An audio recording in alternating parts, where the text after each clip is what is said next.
आजपासून 3 दिवस राज्यामध्ये पावसाचा जोर वाढणार। ठाणे आणि रायगडसह घाटमाथ्याला रेड अलर्ट। विदर्भ मराठवाड्याला आज ऑरेंज अलर्ट।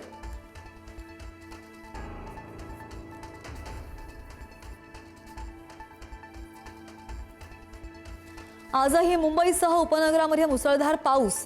नवी मुंबईसह ठाण्यातही रात्रीपासून संततधार सुरूच। सखल भागांमध्ये साचलं पाणी।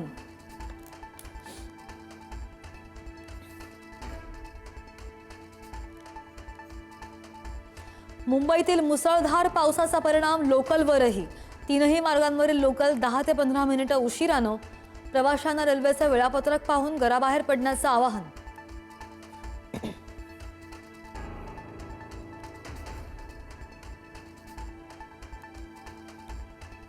मुंबई महापालिकेच्या निष्काळजीपणाचा 2 दिवसांमध्ये दुसरा बळी। साकीनाक्यामध्ये 25 फूट खोल मॅनहोलमध्ये पडून एकाचा मृत्यू। जीव गेल्यानंतर पालिकेकडून 4 जणांचं निलंबन।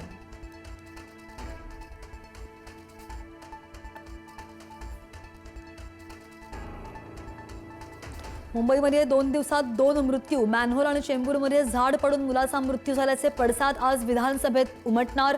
आज विरोधक सरकारला जाब विचारणार।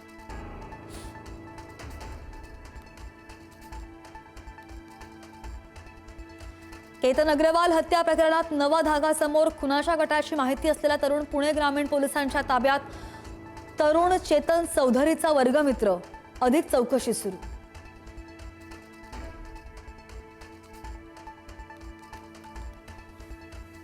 उद्धव ठाकरेंची आज 12:30 वाजता मातोश्रीवर पत्रकार परिषद। सचिन अहिरांनी साथ सोडल्यानंतर उद्धव ठाकरेंची पहिल्यांदाच पत्रकार परिषद। ऑपरेशन टायगरसह मुंबईतील दुर्दैवी मृत्यूंवरून तोफ धडाडणार।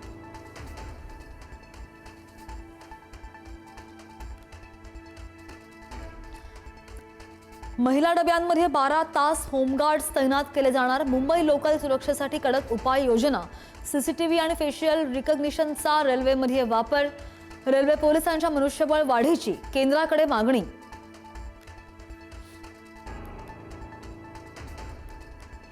लोकल प्रवाशांसाठी महत्त्वाची बातमी। लोकलमधून धारदार शस्त्र आणि अवजारं नेण्यास मनाई।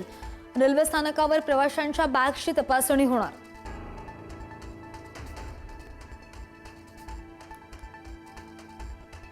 अमेरिका इराणच्या हल्ल्यामध्ये मारले गेलेले इराणचे सर्वेसर्वा अयातुल्ला खामेनेंच्या अंत्यविधीला सुरुवात। काल रात्री पार्थिव शवपेटीत ठेवलं। लाखो जनसमुदाय शोकाकुल।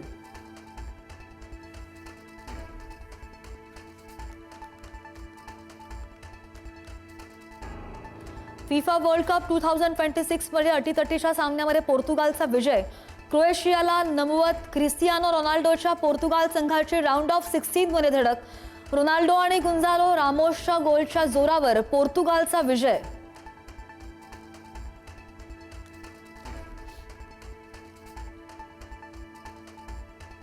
आणि महात्मा फुले वाड्यामध्ये खासदार मेधा कुलकर्णींच्या उपस्थितीत वटपूजेच्या कार्यक्रमावरून वाद। पुरोगामी कार्यकर्त्यांचा कार्यक्रमाला निषेध।